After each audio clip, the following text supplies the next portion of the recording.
ಹಿಂದೂ ಸಮಾಜವನ್ನು ನಾವು ಉಳಿಸ್ಕೊಳ್ಬೇಕು ಅಂತ ಹೇಳಿದರೆ ನಾವು ಕೆಲವು ಪತ್ತೆಯನ್ನು ಹಾಕೊಳ್ಳಬೇಕು. ಯಾವುದದು? ನಮ್ಮ ಒಟ್ಟು ಕುಟುಂಬವನ್ನು ನಾವು ಉಳಿಸ್ಕೊಳ್ಬೇಕು. ತಂದೆ ತಾಯಿಗೆ ಗೌರವ ಕೊಡೋದನ್ನ ಕಲಿಸ್ಬೇಕು. ಇವತ್ತಿಲ್ಲ. ಯಾಕೆಂದ್ರೆ ತಾಯಿ ಟಿವಿ ಹಾಕೊಂಡು ಕೂತಿರ್ತಾಳೆ. ಆ ಟಿವಿಲಿ ಏನ್ ನೋಡ್ತಾಳೆ? Big boss. ಯಾರೀ ಬಿಗ್ ಬಾಸ್? ನಮ್ಮೆಲ್ಲರಿಗೂ ಬಿಗ್ ಬಾಸ್ ವೀರ ಹನುಮ. ಯಾರ ಮನೆಯಲ್ಲಿ ವೀರ ಹನುಮನನ್ನ ನೆನೆಸಿಕೊಂಡು ಯಾವ ಮನೆಯಲ್ಲಿ ಯುವಕ ಹನುಮಾನ್ ಚಾಲೀಸ ಓದ್ತಾನೆ, ತಾಯಂದ್ರೆ ಕೇಳಿಸ್ಕೊಳ್ಳಿ, ಆ ಯುವಕ ಬಾಯಿ ತೆಗೆದ್ರೆ ಬೇರೆ ಯಾವ ಕೆಟ್ಟ ವಾಸನೆನೂ ಬರಲ್ಲ. ಬಾಯಿ ತೆಗೆದ್ರೆ ಹನುಮಾನ್ ಚಾಲೀಸ ಬರುತ್ತೆ. ಯಾರಿಗೆ ಹನುಮ ಬಿಗ್ ಬಾಸ್ ಆಗ್ಲಿಲ್ಲ, ಆ ಮನೆಗಳಲ್ಲಿ ಇವತ್ತು ಅನೇಕ ದುರ್ವಾಸನೆಗಳು ಬರೋದಕ್ಕೆ ಪ್ರಾರಂಭ ಆಗಿದೆ. ಏನು ಅನ್ನೋದು ನೀವು ಅರ್ಥ ಮಾಡ್ಕೊಳ್ಳಿ. ಟಿವಿ ನೋಡಿಕೊಂಡು ಮಕ್ಕಳಿಗೆ ಊಟ ಕೊಡುವಂತ ತಾಯಂದ್ರ, ನಿಮ್ಮ ಮಕ್ಕಳು ನೀವೇಗೆ ಟಿವಿ ನೋಡ್ಕೊಂಡೇ ಊಟ ತಿನ್ಸಿದ್ರಿ, ಅದೇ ರೀತಿ ನಾಳೆ ನಿಮ್ಮನ್ನ ವೃದ್ಧಾಶ್ರಮದಲ್ಲೋ ಇನ್ನೆಲ್ಲೋ ಇಟ್ಟು ದೂರದಲ್ಲೇ ಅವ್ರು ನೋಡ್ಕೊಳ್ಳುವಂತಹ ಸನ್ನಿವೇಶವನ್ನ ದಯವಿಟ್ಟು ಯಾರು ನಿರ್ಮಾಣ ಮಾಡಬೇಡಿ. ಯಾಕಂದ್ರೆ ನಮ್ಮನ್ನೆಲ್ಲ ಕಂಕಳಲ್ಲಿ ಹೊತ್ತು ತಾಯಿ ಚಂದ್ರನನ್ನ ತೋರಿಸಿ ಊಟ ಮಾಡಿಸ್ತಿದ್ಲು. ಅದಕ್ಕೆ ನಮ್ಮ ಜನ ಚಂದ್ರಯಾನಲ್ಲಿ ಮೊದಲನೇ ಸ್ಥಾನಕ್ಕೆ ಬಂದರು. ಇವತ್ತು ತಾಯಂದ್ರು ಟಿವಿ ನೋಡಿಸ್ಕೊಂಡು ತಿಂದ್ರೆ ಇನ್ನು 100 ವರ್ಷ ಆದ್ರೂ ಚಂದ್ರಯಾನ ಸೂರ್ಯಯಾನ ಮಾಡಕ್ ಆಗೋದಿಲ್ಲ. ಇದು ಅರ್ಥ ಮಾಡ್ಕೊಳ್ಳಿ. ಇಂಥ ಒಂದು ಸನ್ನಿವೇಶದಲ್ಲಿ ನಮ್ಮ ಕುಟುಂಬವನ್ನ ನಾವು ಉಳಿಸ್ಕೊಳ್ಬೇಕು. ಎರಡನೇ ಸಂಗತಿ, ಈ ದೇಶದ ಎಲ್ಲ ಪರಿಸರವನ್ನು ನಾವು ಉಳಿಸ್ಕೊಳ್ಬೇಕು. ನಾನು ಆಗ್ಲೇ ಹೇಳಿದೆ, ಯಾರು ಹಿಂದೂ? ಈ ದೇಶದ ಮಣ್ಣಿನ ಕಣ ಕಣ ಪವಿತ್ರ. ಇಲ್ಲಿರ್ತಕ್ಕಂಥ ಬೆಟ್ಟ ಗುಡ್ಡ ಗಿಡ ಮರ ಪ್ರಾಣಿ ಪಕ್ಷಿಗಳು ನಂದು, ಇಲ್ಲಿರ್ತಕ್ಕಂಥ ಮರಗಳು ನಂದು ಅಂತ ಹೇಳ್ತಾನೆ. ನಾವು ಇದನ್ನ ಹೇಳಿದ್ರೆ ಗೊಡ್ಡು ಕತೆ ಅಂತ ಇವತ್ತಿನ ಜನ ಹೇಳ್ತಾರೆ. ಒಂದು ಆಲದ ಮರ ಅಥವಾ ಅರಳಿ ಮರವನ್ನ ಸುತ್ತಬೇಕು ಹೆಂಗಸರು ಅಂತ ಹೇಳಿದ್ರೆ ಅದು ಮೂಢನಂಬಿಕೆ ಅಂತ ಹೇಳ್ತಾರೆ. ಅರೆ, ಅದು ಮೂಢನಂಬಿಕೆ ಅಲ್ಲ ರೀ. ಒಂದು ಅರಳಿನ ಮರವನ್ನ ಸುತ್ತಿದ್ರೆ 400 ಜನಕ್ಕೆ ಬೇಕಾಗಿರ್ತಕ್ಕಂಥ ಆಕ್ಸಿಜನ್ ಆ ಅರಳಿ ಮರ ಉತ್ಪತ್ತಿ ಮಾಡುತ್ತೆ. ಅದರಿಂದಲೇ ಅರಳಿ ಮರ ಸುತ್ತಬೇಕು. ಆಕ್ಸಿಜನ್ ಸಿಗುತ್ತೆ ಅಂದ್ರೆ ನಮ್ಮ ಹೆಣ್ಮಕ್ಳು ಸುತ್ತಲ್ಲ. ನಿನ್ನ ಗಂಡಿಗೆ ಒಳ್ಳೇದಾಗುತ್ತೆ, ನಿನ್ನ ಮಗು ಕೆಲಸ ಸಿಗುತ್ತೆ, ನಿನ್ನ ಮಗಳಿಗೆ ಮದುವೆ ಆಗುತ್ತೆ ಅಂದ್ರೆ ಅವಾಗ ಅರಳಿ ಮರ ಸುತ್ತುತ್ತಾರೆ. ಅದಕ್ಕೋಸ್ಕರ ಅರಳಿ ಮರ ಸುತ್ತಿ ಅಂತ ಹೇಳಿದರು. ವೈಜ್ಞಾನಿಕ ಕಾರಣ ಇದೆ. ಇಂತಹ ಒಂದು ಸಂಪ್ರದಾಯವನ್ನ ಸಂಸ್ಕೃತಿಯನ್ನ ನಾವೆಲ್ಲರೂ ಅರ್ಥ ಮಾಡ್ಕೊಳ್ಬೇಕು. ಒಂದ್ ಸ್ವಲ್ಪ ಹಿಂದಕ್ಕೆ ಹೋಗೋಣ.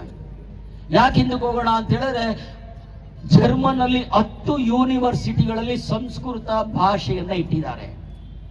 ಯಾಕೆ ಅಂದ್ರೆ ಬ್ರಿಟಿಷ್ ಆಳ್ತಿರೋ ಸಂದರ್ಭದಲ್ಲಿ ಇಲ್ಲಿರ್ತಕ್ಕಂಥ ಎಲ್ಲ ತಾಳೆಗರಿಯನ್ನ ಕದ್ಕೊಂಡು ಹೋದ್ರು. ಅದನ್ನ ಸ್ಟಡಿ ಮಾಡ್ತಾ ಇದ್ದಾರೆ. ಅದ್ರ ಬಗ್ಗೆ ಉಲ್ಲೇಖ ಮಾಡಿ ಅದರಲ್ಲಿ ಇಂಗ್ಲಿಷ್ ಟ್ರಾನ್ಸ್ಲೇಷನ್ ಮಾಡಿ ಅದರಲ್ಲಿ ಏನೇನಿದೆ ಅಂತ ತಿಳಿಸ್ತಾ ಇದ್ದಾರೆ ಜಗತ್ತಿಗೆ. ನಮಗೆ ಸಂಸ್ಕೃತ ಸತ್ತ ಭಾಷೆ. ಬಂಧುಗಳೇ, ಸುಮ್ಮನೆ ಇದೆಲ್ಲ ಮೆಲುಕು ಹೇಳಿದೀನಿ. ನಮ್ಮ ಸಂಸ್ಕೃತಿ ಧರ್ಮ ಇದರ ಬಗ್ಗೆ ಅಧ್ಯಯನ ಮಾಡೋಣ. ಲಕ್ಷಾಂತರ ದೇಶಭಕ್ತರ ಪ್ರಾಣ ಬಲಿದಾನದಿಂದ ಉಳಿದಂತ ಈ ಹಿಂದೂ ಧರ್ಮ, ಹಿಂದೂ ಸಮಾಜ, ಹಿಂದೂ ರಾಷ್ಟ್ರ ಭಾರತ, ಇದನ್ನು ನಾವೆಲ್ಲ ಉಳಿಸ್ಕೊಳ್ಳುವಂತ ಸಂಕಲ್ಪ ಮಾಡೋಣ. ಈ ಸಂಕಲ್ಪಕ್ಕೋಸ್ಕರನೇ ಹಿಂದೂ ಸಮಾಜೋತ್ಸವ. ನಾವೆಲ್ಲ ಒಂದು, ನಾವೆಲ್ಲ ಹಿಂದೂ, ನಾವೆಲ್ಲ ಒಂದಾಗಿ ಬದುಕಿ ತೋರಿಸಬೇಕು. ಹಿಂದೂ ಸಂಘಟಿತನಾದ್ರೆ ಬಲಿಷ್ಠ ಭಾರತ ನಿರ್ಮಾಣ ಆಗತ್ತೆ. ಬಲಿಷ್ಠ ಭಾರತ ಆಗ್ಬೇಕಾದ್ರೆ ಹಿಂದೂ ಸಂಘಟಿತನಾಗಬೇಕು.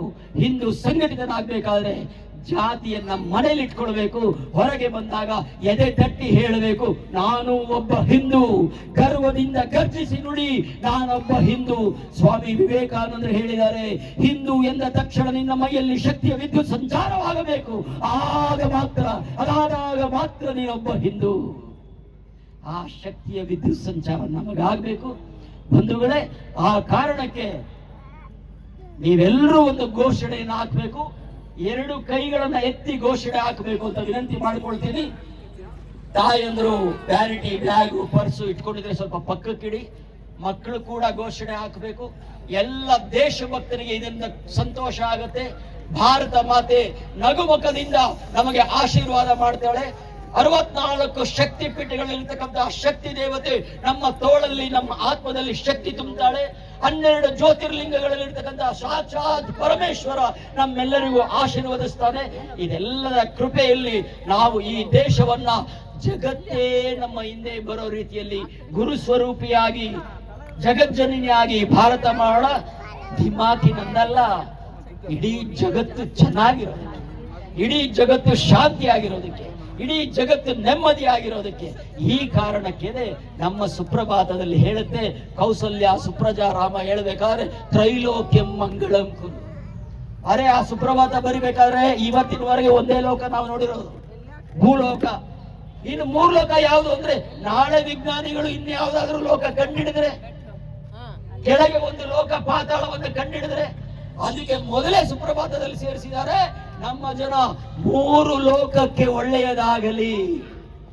ಈ ಒಳ್ಳೆಯದಾಗಬೇಕು ಅಂದ್ರೆ ನಾವೆಲ್ಲರೂ ಕೂಡ ಹಿಂದೂಗಳು ಸಂಘಟಿತರಾಗಿ ಸಬಲರಾಗಿ ಸ್ವಾಭಿಮಾನಿಯಾಗಿ ಎದ್ದು ನಿಂತ್ರೆ, ಭಾರತ ಎದ್ದು ನಿಂತ್ರೆ ಇಡೀ ಜಗತ್ತಿಗೆ ಶಾಂತಿಯ ಸಂದೇಶವನ್ನು ಕೊಡುತ್ತೆ, ಆಧ್ಯಾತ್ಮಿಕತೆಯನ್ನು ಕೊಡುತ್ತೆ, ಆರೋಗ್ಯವನ್ನು ಕೊಡುತ್ತೆ, ಆಹಾರವನ್ನು ಕೊಡುತ್ತೆ, ಶಿಕ್ಷಣವನ್ನು ಕೊಡುತ್ತೆ. ಎಲ್ಲ ಕ್ಷೇತ್ರದಲ್ಲಿ ಭಾರತ ಇಡೀ ಜಗತ್ತಿಗೆ ಆಶ್ರಯವನ್ನು ಕೊಡೋ ಅಂತ ತಾಯಿ ಆಗಬೇಕು ಅನ್ನೋ ಕಾರಣಕ್ಕೆ ನಾನು ಕೆಲವು ಘೋಷಣೆಗಳನ್ನ ಹೇಳ್ಕೊಡ್ತೀನಿ. ಕೈ ಎತ್ತಿ ಘೋಷಣೆ ಮಾಡೋಣ. ಬೋಲೋ ಭಾರತ್ ಮಾತಾ ಕೀ. ಚೆನ್ನಮ್ಮನ ಕೆರೆ ಹತ್ರ ಇರ್ತಕ್ಕಂಥ ಅಥವಾ ಚೆನ್ನಮ್ಮನ ಸ್ಥಳದಲ್ಲಿ ಕಿತ್ತೂರು ಚೆನ್ನಮ್ಮ ಯಾರು, ಎಂಥ ಪೌರುಷವಂತೆ. ಆ ಮೈದಾನದಲ್ಲಿ ನಾವು ಘೋಷಣೆ ಇಷ್ಟೇ, ಭಾರತ್ ಮಾತಾ ಕೀ, ಸನಾತನ ಹಿಂದೂ ಧರ್ಮ ಕೀ, ವಿಶಾಲ ಹಿಂದೂ ಧರ್ಮ ಕೀ, ಅಖಂಡ ಹಿಂದೂ ಧರ್ಮ ಕೀ, ಸಮೃದ್ಧ ಹಿಂದೂ ಧರ್ಮ ಕೀ, ಸಮರ್ಥ ಹಿಂದೂ ಧರ್ಮ ಕೀ. बोलो भारत माता की, अखंड भारत की, विशाल भारत की, समृद्ध भारत की, समर्थ भारत की. बोलो भारत माता की. छत्रपति शिवाजी की, राणा प्रताप सिंह की, गुरु गोविंद सिंह की, तेग बहादुर की, नेताजी सुभाष चंद्र बोस की, चंद्रशेखर आजाद की, भगत सिंह की. बोलो भारत माता की. झांसी रानी की, ಕಿತ್ತೂರು ಚೆನ್ನಮ್ಮ की, ರಾಣಿ ಅಬ್ಬಕ್ಕ की, ನನಗೆ ಒಬ್ಬವ की. बोलो भारत माता की. डॉक्टर बी आर अम्बेडकर की.